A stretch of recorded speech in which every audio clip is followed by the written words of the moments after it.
So we separately calculated the linear acceleration force and the angular acceleration force. But instead of writing two or different acceleration force, I'm going to combine this acceleration force and going to call as a total acceleration force.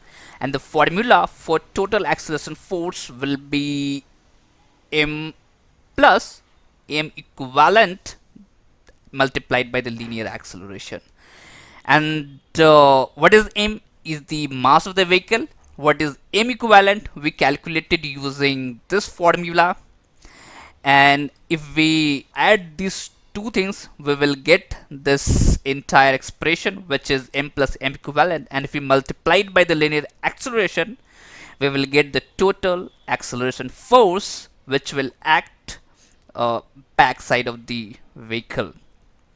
Now, practically, it is very challenging or a complex to calculate this m equivalent. Why?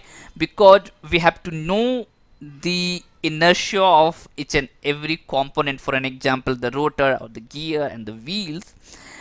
That is one thing. And also we need to know the respective gear ratio with respect to the wheel. And when we are trying to build a vehicle or when we are trying to size the motor, this parameter are not fixed.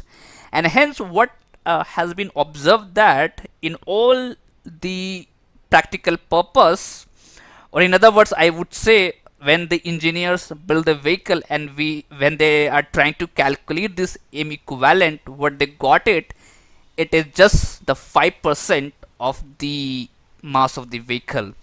So here, this entire expression we can just replace by m plus m multiplied by 5%,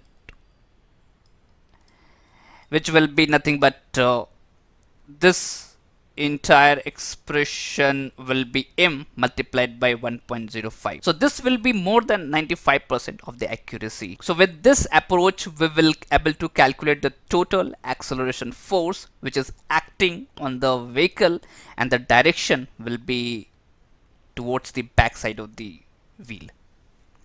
So this is all about the total acceleration force. So what we have seen, what are the forces acting on the vehicle?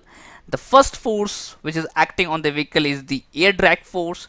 The second force which is acting on the vehicle, which is the rolling resistance force. And the third force which is acting on the vehicle is the gradient force. And the fourth force is the total acceleration force.